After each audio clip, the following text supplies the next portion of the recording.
It also goes on to talk about themselves probably pausing now with regards to interest rate policy. So give us a sense of whether this is something which is really region-wide as well.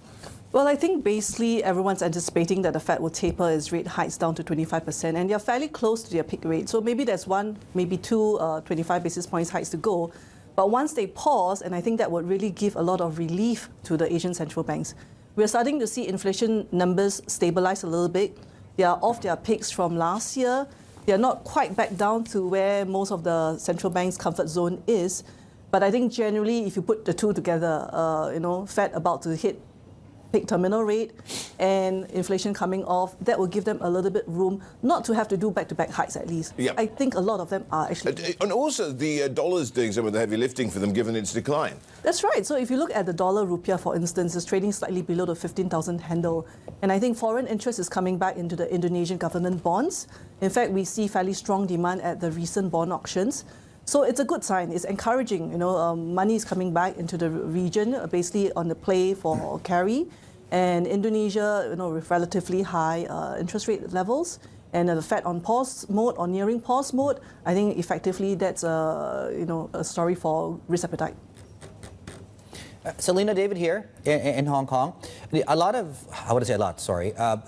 You had a few central banks last year that were forced to move because the Fed was moving. To your point, if the Fed is on pause, are the central banks out there just itching to cut rates? And who will those candidates be this year? Well, I think if you look at the growth momentum story, it's definitely slowing. So those that are dependent on manufacturing and exports, some of this would be Malaysia, for instance. I mean, we had a surprise. Malaysia actually paused a little bit earlier than expected. Bank of Korea being another case in point. These were the front movers last year in terms of the rate tightening cycle. And I think they are, a little bit cautious about this growth basically taking a downshift. And given that, global recession calls appears to be on the rise, it would, possibly be a prudential move to actually pause and wait and see from here, rather than try and overdo the tightening. I think if you look at inflation numbers, we do expect that by the time we hit about middle to second half of this year, we should see quite a discernible downshift in terms of the year-on-year readings.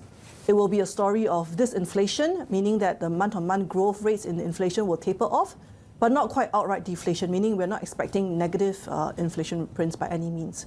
So yes, I think MAS is probably the other one that we have to be quite careful of. It's a little bit different because the core inflation in Singapore is a bit sticky.